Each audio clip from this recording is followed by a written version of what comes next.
What is good? We're back. We got week 2 moves to make, brought to you by ProfitX. We're going to take a look at the market today. Obviously, we're only 2 weeks into the season, so we don't really know what's truth and what's lies yet, right? But we're going to take a look at, some of the guys who are maybe under and overperforming, see what the market is, see whether we're in or out. Chev, man, how you doing today? Hi, me. Any day on this side of dirt's a good one. It's been a while since I've been back. It's been a while since I got to say that. It is exclusively only for use on the Dynasty show. On the Dynasty show. I love it. So make sure you're going to check out the FF Dynasty or FFD Fantasy on the redraft side so you can catch all of Chev's good work over there. Make sure you're checking all that out and subscribe. If you're on the podcast, make sure you're going over to the FFD radio to get that. We have plenty of content going on over there. I wanted to give a quick shout out to James Cook because I feel like we kind of buried him for a lot of the offseason, and he's looking really good. Still only at like a 55% snap share, but still doing his damn thing. He looks great out there, big part of the offense. So we came around at the end of the ADP, but shout out to James Cook. And everybody should be rostering Isaiah Davis right now. Just a heads up. He's free in Dynasty. Put him on your roster. He pops up on the sheet on a lot of things, even though he hasn't had a lot of work. He looks good when he gets it. So Isaiah Davis, Jets should be on your radar here. So want to run through a quick backfield snapshots of just some usages of these kind of the intriguing backfields to me right now. And there's only 2 or 3. And then we'll get on to kind of looking at some Dynasty Daddy market values for these guys. So first up, Giants, right? We had a big switch in kind of usage there. We saw Scatterboo at 50% snap share this week, as opposed to 11.3% last week. His attempt percentage went up to 52.4%. down for 8.7% last week. So we kind of had a flip-flop there. Tyrone Tracy still got 41% of the snaps, but only 23% of the attempts. But the target share was still really good for Tyrone Tracy, 12.2. So basically just saying, I think that's a backfield I'm probably staying away from if I can until maybe some things settle out. Maybe that offense kind of figures some few things out. It feels like they're trying to find their identity right now. So I want to take a quick peek at that. Chev, any input right there, or you keep it moving? Listen. This Cam Scatterbo thing, this is good for Dynasty, great for Dynasty, but not for a contender. Like, this is just like getting some positive feedback on a pick that you had probably a lot of conviction on when you made it in the range that you had to make this pick. But as far as Scat Pack goes, it's going to be, this is encouraging for the Anglo-Saxon assassin. Now, just want to see him get a little bit more work in the passing game. Yeah, and I just feel like this is just going to be flip-flop for a while until there's an injury or something else, and it's just going to be really hard to kind of predict that. Moving on to Jacksonville real quick. Obviously, they got rid of Tank Bigsby from the last time we did this show. We saw ETN at a 65.7% snap share, Tootin at a 25.7% snap share, and Allen at 15.7% snap share. The attempts were all ETN, 51% for him, 29% for Tootin. The target share, 7.1 for ETN, 4.8 for Tootin. And then the route participation, we had 45% for ET, 13% for Tootin, and 15% for Allen. No targets for Allen. We saw Tootin score on the screen. We saw ETN score on the screen. ETN, I think, is number 2 in the league in the yards right now, having 2 nice performances right there. Tootin looks good. ETN looks good. The offense looks Those 2 guys look like the best thing in the screen game. More importantly, looks good for those guys right now. So right now it's ETN starter for sure. I think you can plug him in week over week right now. And Tootin, if you really needed him in the flex, is a possibility there. So that's the Jags backfield read. And then I had a couple of quick things on the Cardinals. I just wanted to note Trey Benson at a 16% target share in this offense, 45% snap share to Connor's 52, but the attempts there still Connor at 50% and Benson at 13% there. But the route participation, 55% for Benson, 27% for Connor. Benson, I think they're finding ways to get Benson on the field and get him involved, and that's a positive for all your Benson. We had a lot of Benson hype this offseason. You and I both really like Benson. And obviously injuries happen. We're not projecting injuries to Connor or anything, but this is encouraging for your Benson stock. Here's the thing. People way far overreacted on this whole deal.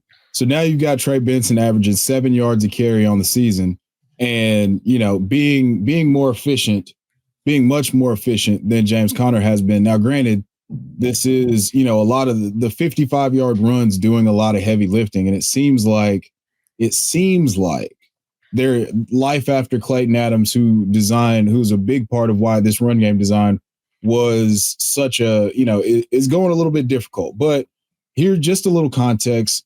Trey Benson's averaging 4.09 yards before contact per attempt. James Conner's averaging just 1.26. So maybe, again, this very well could be that 55-yard run doing quite a bit of heavy lifting. But sure, it's encouraging from a dynasty perspective. And I would still encourage you to go and pull up Dynasty Daddy and get some trades done for Trey Benson, because this is not a drill.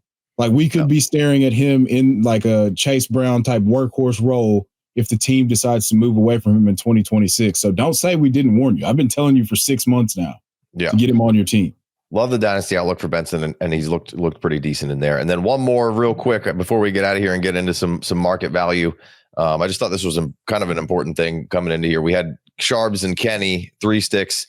Kenny obviously not practicing a lot. We were like, what was going on with Kenny last week? This week, still only 37% snap share for Kenny to 53 for Sharbs, 44% attempt percentage for Kenny to 51% Sharbs, but 105 yards for Kenny, 3 sticks to the 10 for Sharbs. It was a bad day for Sharbs. 5 missed forced tackles just in those 13 attempts for Kenny.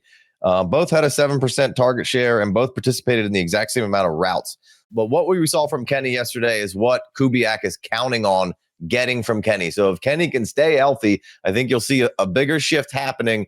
I would start Kenny with some confidence moving forward.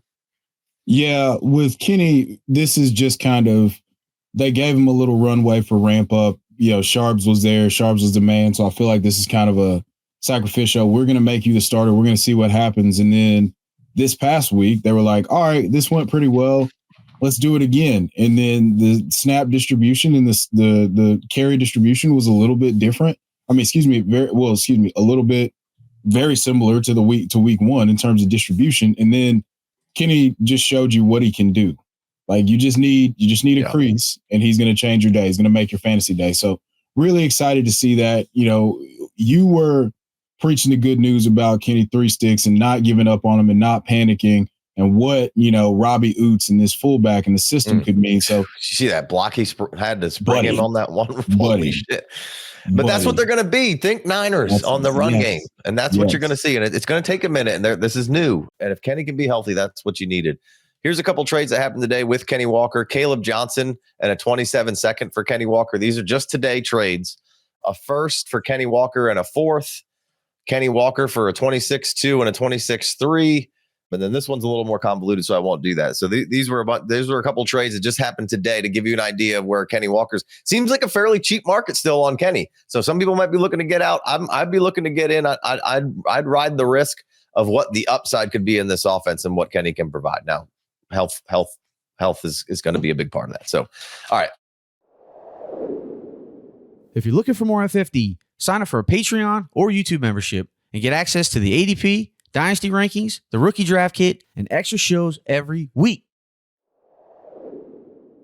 Let's move on here. We're going to talk about Chris Olave. We're going to talk about Danny Dimes. We're going to talk about Javonte Williams. Then we're going to get some kind of more fringy guys, but we wanted to get Troy Franklin in here, maybe a little Harold Fanning, and we'll touch on Ayomanor. So going to keep it moving. Going to keep moving kind of quick on this one. Wanted to jump into Chris Olave because he hasn't exploded yet, but he's got 22 targets. That's 4th in the league. His team yard market share right now is 25%, which is solid. Team target share percentage, 27%. That's 16th overall. Targets per route run, 2.9. That's 14th overall. First read targets, 28.1. That's 23rd overall, right? So some promising stuff there. 13 receptions, 108 yards. Just missed a touchdown in this one against San Fran. He cooked the player, just kind of put it on the wrong side of his hip. Rattler did. But 2 things here. The usage, very encouraging for Olave. Olave, how he looks on the field, very encouraging. And really Rattler's play, encouraging enough, right? It's not terrible. He ran around to get to move some first downs. Kamara can pick up some first downs. They can spread it around. I want to talk about Juwan Johnson before we get off the Saints real quick. They're figuring it out. Kellen Moore's coaching them boys up. They're able to move the ball. Niners defense, pretty solid unit to be going against. And, it is only week 2, but Rattler enough to prop up that fantasy offense. So if there's opportunity to buy Chris Olave, I think he's still a great dynasty asset to have. He's showing you that he can get open if he stays healthy, and he's a big part of what Kellen Moore wants to do moving forward. Yeah, I don't know why are we surprised that he's doing this? Like, he had a bad season last season, and I like Rashid Shaheed, but I've never once said Chris Olave sucks. Yeah, or like he's washed. It's like, yeah, man, he has a little trouble when his brain gets rattled every now and then, but like, he's been awesome, and he's gonna be. Yeah, I think here's the thing. I think that he is. Let's see here. In terms of expected fantasy points right now, he's 5th at 40.8 expected fantasy points. Now, it's only come out to about 23, basically 12 fantasy points a game. So you could definitely still buy low and be buying into a guy who's giving you floor performances. And then when he gets a 14 target, 10 catch, 145, 150 yard and a touchdown performance, you've profited because you bought in at a lower point, and he's going to continue to pay off. So, yeah, really excited about Chris Olave. Really excited about Juwan Johnson. I mean, I'm sure you're going to preach the good word on Juwan Johnson here. Let me get to some Olave trades real quick that happened today. Chris Olave and a 27 round 3 for JJ McCarthy. That's super flex. So somebody may be panic selling on JJ right there. Chris Olave for a 26-2 and a 27-2. I don't mind that on the Olave side. Devontae Smith and a 26-4 for Chris Olave. I know Devontae Smith has been great. I'm a little concerned with this passing game of the Eagles right now. They'll probably get it figured out, new coordinator, but I actually really don't mind that either. I think Chris Olave is on Devontae Smith's level if they could just get some quarterback play, right? He's going to have more volume, right there. So this other one's Jaden Reed, a 26-3 and a 28-2 for Chris Olave and a 4. Don't mind that either. Jaden Reed looking good, missing some time. We know this Packers distribution is going to be kind of all over the place. Like what you've been seeing from Jaden Reed, I think Jaden Reed's a good player, but I feel more comfortable with Chris Olave week over week in the lineup, and a 3 and a 28-2. I don't care about 28-2 right now, So the market's still decent on Chris Olave to go get yourself some Chris Olave. Those were all the today trades, right? There's some 1 day ago trades, but that was, Chris Olave for Swift, right? I would love to make that move. So, here's Jaden Reed and a 2 for Chris Olave.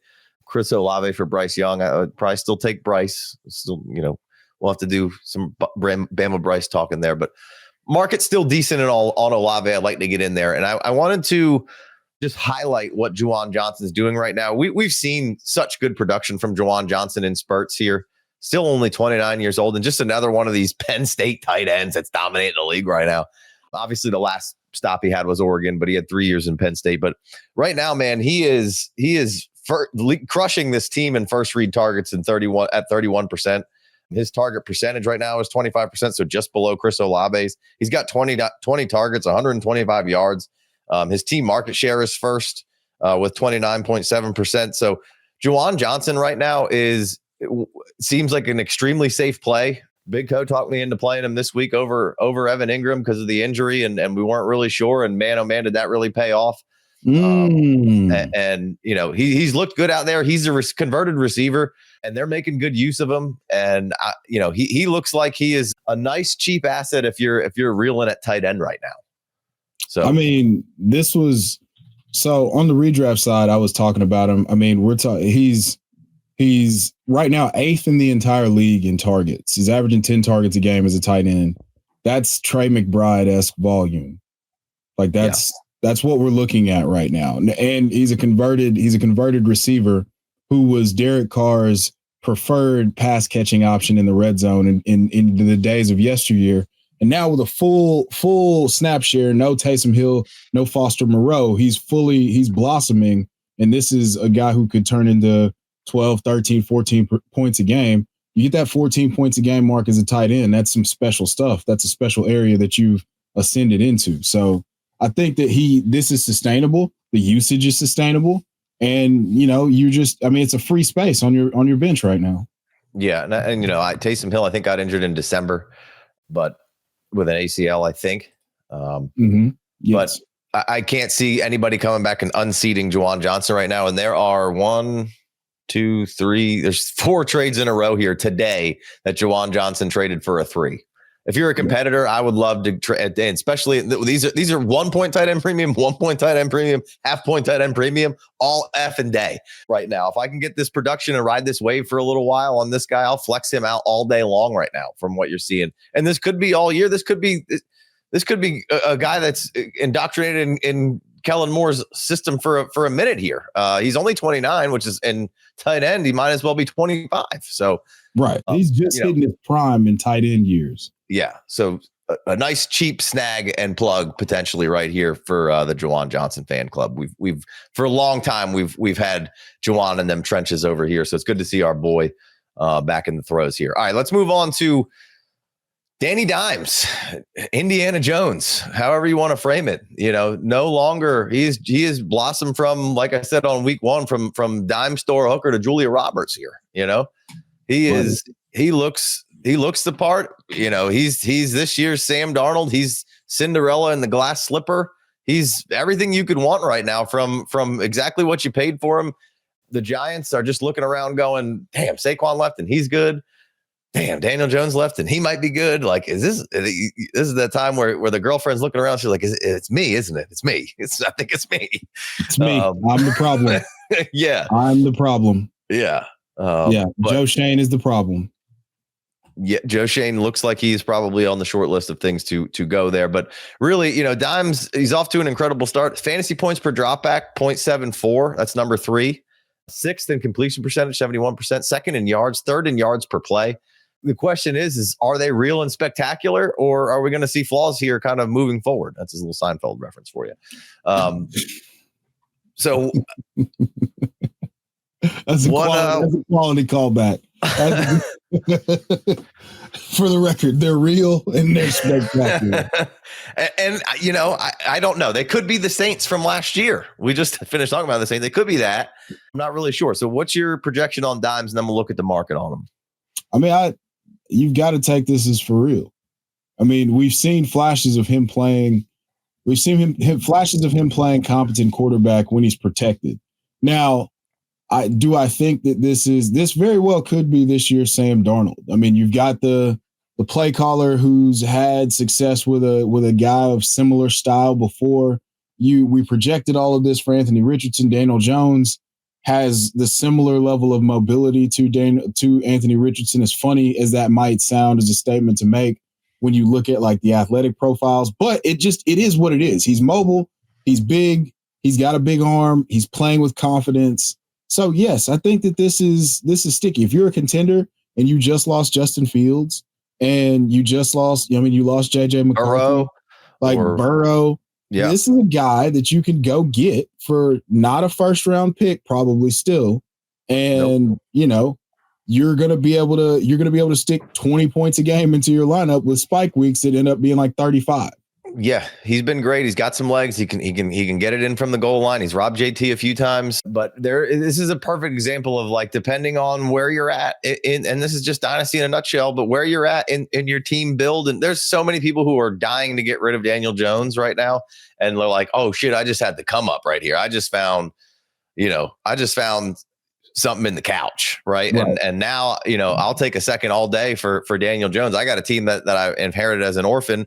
And I've just been hanging on to Daniel Jones. And, if somebody wanted to pay me a 2 plus a little change, I would, I might even get rid of him for a 2. Maybe this is a real deal. Maybe he ends up being the franchise quarterback and we're selling too early. It's the same Darnold scenario over again. And Darnold, I think value went up and then kind of middled back out to maybe where we're talking about Daniel Jones right now, essentially. But it's good to see Danny Jones back from the dead. And the first 2 trades I see on the market right here, Travion Henderson for Daniel Jones and Jaden Blue, and Daniel Jones for Travis Hunter. I just want to put a public service announcement out there. Do not sell your high-end rookies right now because of lack of performance. We need to have some patience, and those 2 first trades are perfect things of illustrating of just you're doing it wrong and you have no patience. So don't do that. Do not do that. And if you could sell Daniel Jones for Travion or Travis Hunter, I'd probably be doing those things. Correct. But, here's Krosky Merritt is more along the lines of maybe what you might be wanting to do. That's something that has less of a chance of blowing up in your face just because we don't know what the long-term plans look like for a 7th round running back. But the high-end rookies, I don't know. I think I sent it in the chat where we were talking about. Oh wow, that's a block punt. We were talking about Emeka Egbuka and capitalizing on Don't sell them unless you can really capitalize. And don't you did. sell them. Yeah, and so you go out and you capitalize on that week 1 performance, and you bring back Amon-Ra St. Brown for just Emeka in a second. So you want to you definitely want to capitalize to get you a blue chip asset, but you don't want to sell a guy like Travion who has what we believe is a nuclear ceiling for a guy who's hot right now and we've seen be mid for a long period of time. Right. So we got Krosky, Merritt, and Daniel Jones for Penix. Give me the Penix side, right? Yes, we've got Daniel Jones and 2 2s at 27 and 26. Now, I could, depending on where my team's at, I could go either way right there, especially if I'm a contender and I just lost a quarterback. It's just Daniel Jones and Amarion Hampton for Joe Burrow. It's a nice move right there. What? Here's another Joe Burrow trade. And now look, these aren't all real and these are some bad moves, but these are real, and not in the sense that they aren't real trades. They're not like real serious people trades. Yeah. Daniel Jones, Noah Fant, Luther Burden, and a 3rd for Joe Burrow. So there's a couple Joe Burrows in here. Here's a 27-2. Don't do that, kids. Here's a 27-2 for Daniel Jones. Here's Jordan Mason and a 3 for Daniel Jones. Here's Cam Ward for Daniel Jones and a 2. I would like to hang on to my Cam Ward there, but that's just kind of where we're at right now. So there is some profitability on Daniel Jones. He's a hot trade market right now. Daniel Jones for a 2 and a 3. Here's Daniel Jones for a 1. Here's Daniel Jones for a 28-1. Daniel Jones or Bryce Young and a 26-2, and we'll move it on. What do you think?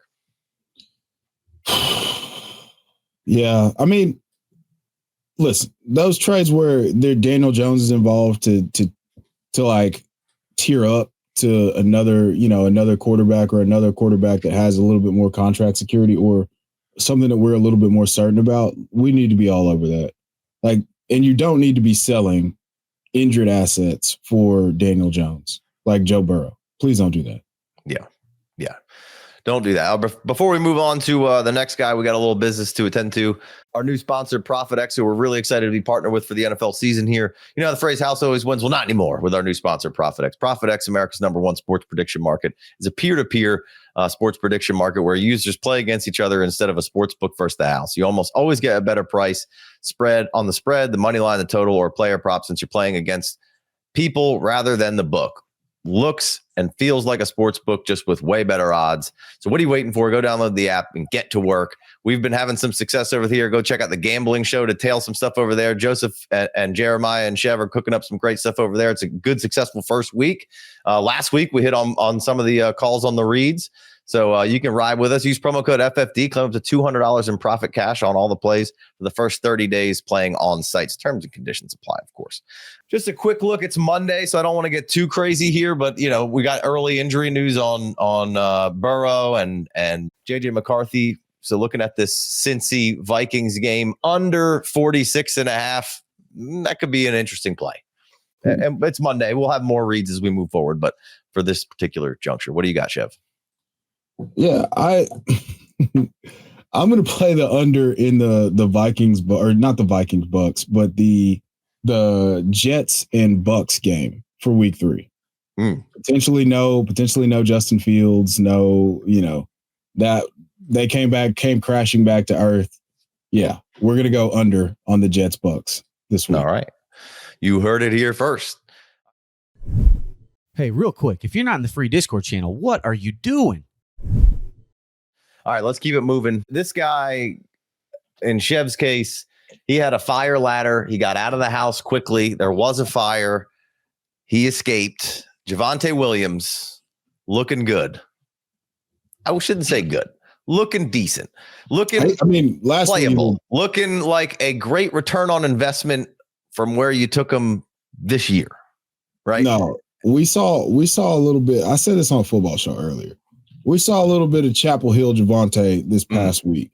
He made some people miss. He looked sudden and violent again. I'm not going to say he looked all the way back, but he looked like there was he didn't look like the shell of himself that he's looked like post injury. Yeah. So yeah, but encouraging stuff with him and his usage. I mean, he has got control of this backfield. He's at a 71% snap share, 64% attempt percentage, 11.5% target share, route participation, 79.1%, and 7th in total yards right now. Could have had 2 touchdowns this week. Appears to be the guy until further notice in Dallas, right? So that's all very, very positive. Now we have to decide what we want to do with Javonte. Are we riding it out and getting that ROI, or are we selling because we can turn a profit here? And that's always the decision you need to make. It is week 2, so you don't have to do anything right this minute. But I don't think anything's really going to change on that backfield alignment unless Jaden Blue comes roaring out of left field. But it does seem like you have an opportunity here to cash out of Javonte Williams if you wanted to. What say you, Shep? Yeah. I mean, he's gone from basically like a dead log on your roster to he's got a little bit of life, got a little bit of juice. You're gonna see some movement in terms of what a popular name he's gonna become in circles. And just as soon as your favorite fantasy analyst says, hey, it's time to buy Javonte Williams, we're gonna be selling. So we'll be right there, taking all the seconds or whatever we can get for Javonte Williams. Well, let's check it out. Let's see what we got for Javonte, who right now, as far as, your redraft lineups, you feel fine plugging Javonte in. It's a nice option to have. Even in your dynasty lineups, it's a nice option to have. So we'll see if we can, find something that we like. Here's Javonte for a 2 and a 3. Yeah. Give me the 2 and a 3. Okay, you're going to take the profit. Javonte for T. Higgins, that's not a real serious person. Here's a good one. Javonte Williams and a 4th, or Trey Benson and a 2. Yeah, so that's kind of. Do you want some startability now, or do you want to play for down the line, or maybe a potential injury? Almost in almost any scenario, unless I'm just absolutely desperate for running back production. I mean, absolutely desperate. Like Javonte Williams would be my RB1 type territory. I don't think I'm doing that trade. Yeah. Here's Javonte Williams and a 2 for Tootin and Isaiah Bond. That seems rich to go in for Tootin, and Isaiah Bond's a nothing right now. So, yeah. And I don't mind the idea of maybe turning Javonte Williams into a shot like Tootin if you're in a different phase of life with your dynasty construction there. But I'd want the 2 on the Tootin side. So, yeah, without question. Yeah. Yes. Yeah. Yeah. Javonte Williams for Kyle Williams in a 27-2. Give me Kyle Williams in the 27-2. Yeah. I'm obligated. I'm contractually obligated. Yeah. I mean, Javonte Williams for a 1st. I'll take the 1st. Javonte Williams for a 1st. Here's a 28. Javonte Williams in a 28-2 for a 27 1st. That's a nice move by that player right there. Turning Javonte and a 3 year from now 2 or 2 year from now 2 into a 27 1st. I don't hate that. Yes. So there's some moves. Here's Javonte Williams or Raheed Shaheed. There's a conflict of interest for you, Chev. I think I'm sticking with Javonte in that case, but I mean, I could go either way. If it's a best ball league, I'll take Shaheed, because the way that a lot of those rosters that I have are constructed, Javonte is like my 4th or 5th running back. Yeah. And I think the boom is inevitably coming for Rashid Shaheed. Yeah. So, I mean, I think there's a argument to be made on either side of Javonte here, just kind of like Daniel Jones, and really just how Dynasty is played. This is the market for kind of where you're at. Where's your team at? What do you want to do? And how comfortable are you with the player, right? At the end of the day, it's your decision. Here's just some ideas of what you could be doing. I don't mind Javonte. Like I said, if I'm a team that's winning, I don't mind keeping that around and having that in my back pocket. And I think I could still get a 2 kind of almost whenever I want for Javonte, especially I can't see it's going to be like just fall off a cliff out of nowhere. I think he's still going to be fairly productive because he's going to get a whole bunch of the lion's share of the attempts, and he looks a lot better than he did in Denver last year. So. That's the biggest thing, man, is he just looks like a different player than he was in Denver. And I was a big believer, bought the dip post injury, and bought into the workload last year, and he had every opportunity and he just did nothing with it. So I was out but now that we have new information, this is a comfortable situation. Touchdown, Nick Chubb, by the way. Awesome job, Nick Chubb. But yeah, this Hey. is a great opportunity to get something if you want to get out of the business. Mm-hmm. But if you need just like a weekly start worthy flex, he's gonna get you 12 to 14 points on those good weeks, and then he could give you, the 2 touchdown week that he gave you in week 1. So this looks really solid right now. Mm-hmm. Mm-hmm. Yeah. Also, obviously we're live during the Monday night game, one of them anyway. I thought Woody Marks is out. I know this is my guy, but he's looked explosive out there. And I like Dare Ungumawale needs to be out on pass protection, and Woody Marks looks better in pass protection right now. So Correct. I think they should they need to get him out of the lineup. Yeah. But Woodrow, baby, all the Woodrow. All right. Switching over to Denver, here's some kind of we're going to do Troy Franklin, we'll do Ayomanor, and we'll end with Fannin. All right, let's go Troy Franklin here, Denver. He's number 2 on the team in route participation right now. This is a real thing. Outside of Cortland Sutton. And obviously, going back to his college days, he has some time spent with Bo Cephas Nix. That connection, once he's out there and getting that sort of run, that connection should be able to pick up steam, and he looks the part. He looks like he's going to get his. So is he? Are you buying it? Are you bottling this up and selling it if you can right now? Or are you trying to wait for maybe a couple more big games? Or what's the thought process on Franklin? Because he's a guy who I think we all kind of liked. He had that ugly gauntlet drill through the process, and the combine situation was all kind of wonky. And then, first year kind of had, wasn't playing a lot, had a few issues here and there. You saw him kind of later in the season, big plays, kind of like Mimsian, but he looks like he's going to be way more of a factor than Mims.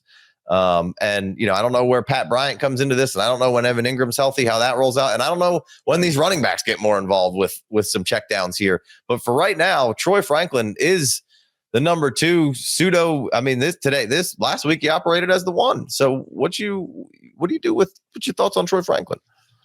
I mean, we've just got to look at the usage and trust it at this point. I mean, this is 2 weeks of involvement. We've all cast our dies with Marvin Mims, with Pat Bryant, but it looks like it's going to be Troy Franklin, and we've got to believe it. And he's got, he was Bo Nix's favorite weapon at Oregon, so they've got a rapport. And now Sean Payton's creatively using him and peppering him with targets. So why wouldn't we take this more seriously? Get into this business for cheap, and you've got a secondary option. We thought it was going to be Evan Ingram, but it's clearly been Troy Franklin so far. So why would we not take advantage of this right now while we're able to get him for much cheaper than what it should be for what he represents in that offense with the skill set that he has? Yeah. Jumping over to the Dynasty Daddy side on the what the price tag is right now. These are a bunch of today trades that have come through on Troy Franklin, and we're doing this on a Monday after week 2 has been played. So like I said, I like a lot of the things that kind of go with the lore of Troy Franklin, and that he can be used as a deep threat, that he has some rapport with Bo Nix already. The usage looks good. Mims is healthy. The only thing is Evan Ingram being a little banged up to kind of start this season. And the running backs not being quite as involved could, swing this a little bit. But in the business of where you're at with Troy Franklin, I don't think it's going to cost you anything. We got 26-3 or Troy Franklin. That was 1 day ago. So that was before this last game. I think that price tag has increased a little bit. And then today you could see a 2 and a 4 for Troy Franklin. I would do that. Which way? If I was a contender, I would send a late 2 and a 4 for Troy Franklin. Yeah, I as far as the 2 side of things, if we get up to the 2, I'd be interested in maybe moving on from Troy Franklin and just I could if I just hit on that draft pick and I was offered a 2 and a 4 and I wasn't a contender. Yeah, we'll get out because you spent a 3rd or a 4th. Sorry. Yeah. Go ahead. Here's Troy Franklin for Javonte and Miles Sanders. I think I'm on the Javonte and Miles Sanders side.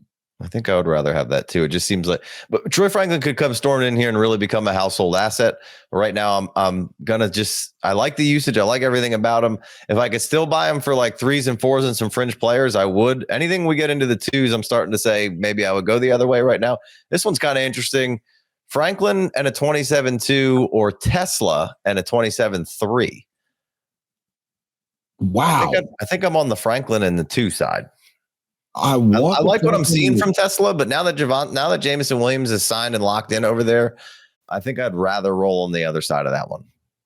Yeah, I think Tesla is going to be a perfect best ball guy, non-managed lineup guy, because you're never going to be able to predict his spike weeks with, the current target competition and him basically being fourth in the pecking order. But he is really good at football. Yeah. Like that's without question. But I'm on the Troy and 2 side because it's production, reliable production, what we think is reliable production in your flex spot, in your lineups on a weekly, from here moving forward, potentially. Yeah. And here's one more involving a guy that we talked about on this one. Juwan Johnson, half point tight end premium.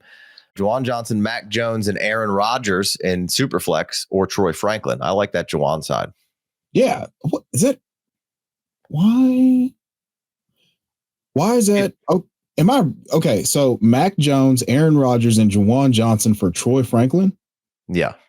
In premium. So, backup quarterback obviously just got a little juice. Aaron Rodgers is old, and then Juwan Johnson. So, Aaron Rodgers probably doesn't have a whole lot of juice to anybody in the league, especially right now in week 2. I mean, some guys did just get hurt, so he has extra juice.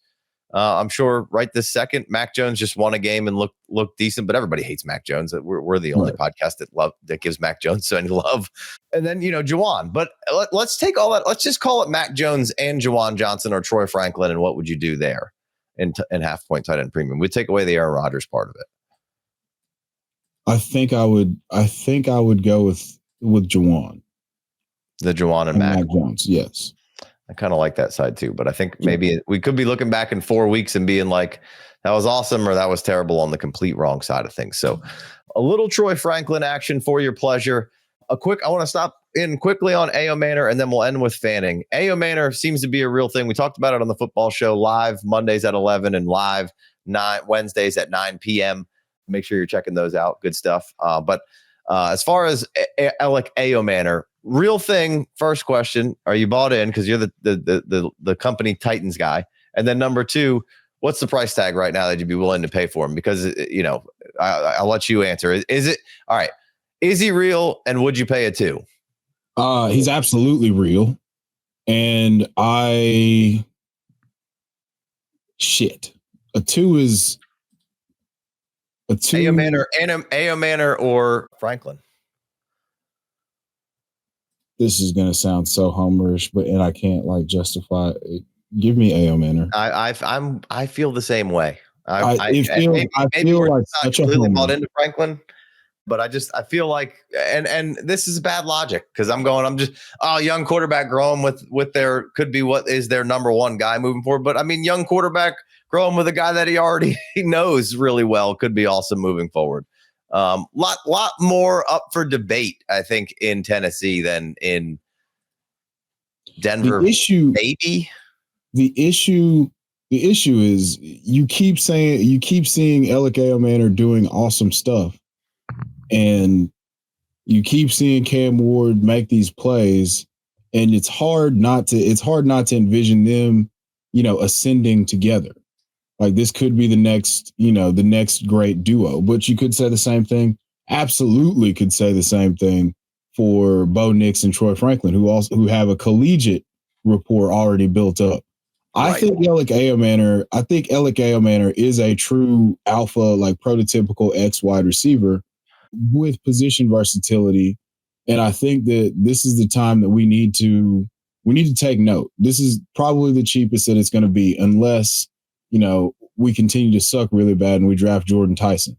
But even still, I would still be really intrigued by Elic Ayomanor because of what he represents. And I think this is going to be more and more productive as the season goes on. So I'm going to say it, and I'm fully willing to be wrong, but I will take Elic Ayomanor over Troy Franklin. I would trade Franklin for Ayomanor. I would also, I'd be interested. I would love to do a 2-3 swap for Ayomanor. I think I would pay the 2 straight up because I'm starting to really believe in what could be there. He looks like the real deal. And like you said, the thing that you like is just what he humanly looks like. Right. And maybe that's why we're buying more into him than we are Troy Franklin a little bit. But to me, it looks more intriguing and enticing Although Troy Franklin could just be a fucking nightmare to deal with, just Sutton being a guy over there and Ingram occupying some space. And then Troy Franklin's just running around like a madman.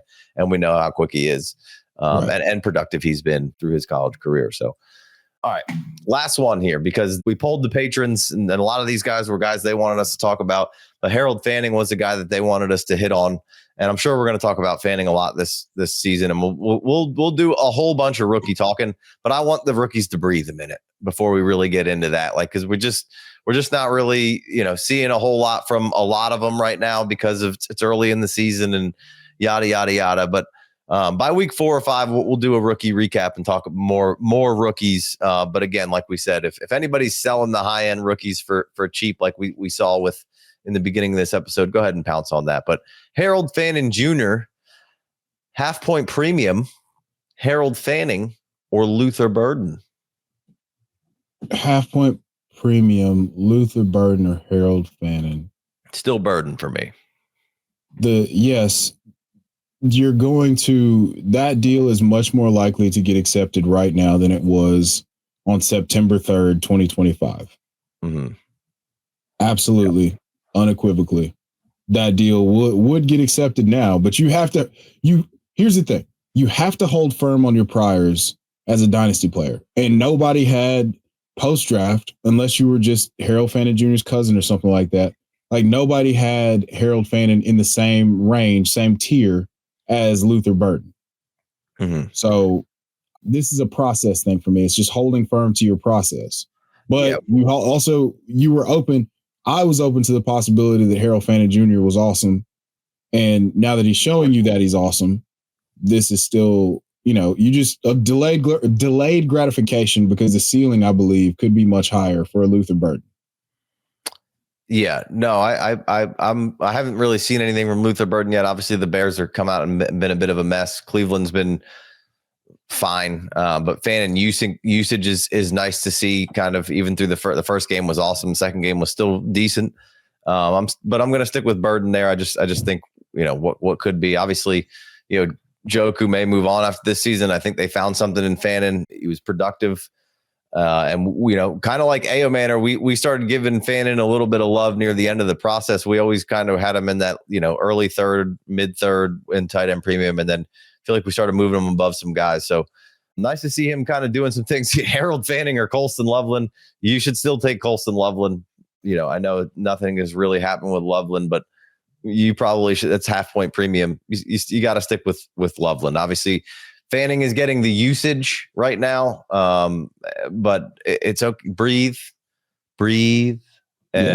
and be all right with your top 10 pick in Loveland, and trust Ben Johnson will get the offense operatable. And God bless if they could. The defense is maybe even more of an issue right now.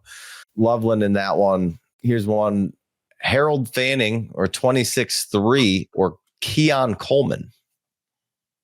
Keon Coleman. You like what you're seeing? I mean, I never bought into all the shit that they were saying in terms of it's so bad and blah blah blah blah blah blah blah. Like, this is that's 1 point premium. So does that change your 1 point premium? Change your answer? Half point. I'm so sorry. No, I don't think I specified. That was my bad. In 1 point premium, that changes a little bit. The 3 I think I'm taking Fannin. I got to be honest with you there. I would say in 1 point premium, you've seen what this offense means to a tight end that's going to get volume. So you have to go Harold Fannin because David Njoku's on the last year of his contract. Touchdown, Bucky. Yeah, and the Flacco's not always going to be their quarterback. Obviously, the Browns still haven't figured their quarterback situation out. It's been my whole life. But somebody else will come in there. I don't think Stefanski deserves to be fired. I think as long as Stefanski's in there, I trust Harold Fanning usage. And we get a quarterback and we're good to go. Looking at some other things for Fannin, there's some ones I don't love here. How about one more for Fanning on the way out? Krosky Merritt or Harold Fanning? This is 1 point premium, so I'm probably going to go Fannin. But Krosky Merritt going to get an opportunity here without Eckler now. It's too bad they don't have like another running back on their team that maybe they could lean on, the Commanders, that is. But they traded him away, doing non-contender like things, trading a decent running back away when you're trying to contend, and now you're standing there looking around going, fuck. Which I'd like to see Krosky Merritt in a role, but they haven't gotten their run game going necessarily. And now Jaden Daniels with potentially a knee sprain. But 1 point premium, I'm taking the Fanning in that one. Yes. Anyway. Yes. And we love Bill. Yeah, I love Bill. But 1 point premium, Harold Fannin is going to be a math changer very soon. Yeah. I think Krosky Merritt could be awesome for years to come. Could be a flash in the pan. Who knows? We really haven't seen a ton of them. What I've seen, I liked. But in tight end premium, I love having a stable of 1 point tight end premium. Especially if you can start 3 to 4 tight ends. I love having a stable of tight ends that are up and coming, and I can count on. And because everybody always needs one. And then once people start seeing the points that they score, and it's like, oh shit, it's not hard to score 12 points a game when you're getting 1 point a reception. So if you're getting any sort of decent usage and you're semi-talented, you're a game breaker and awesome to even flex out outside of the tight end position. So and the whole, like I said, the whole league should be valuing the tight end. So I just feel like there's a lot of liquidity in the tight end position once we're in 1 point tight end premium. So I like to have a stockpile of tight ends there. So that's kind of my explanation there. So all right, let's wrap this one up, Chev.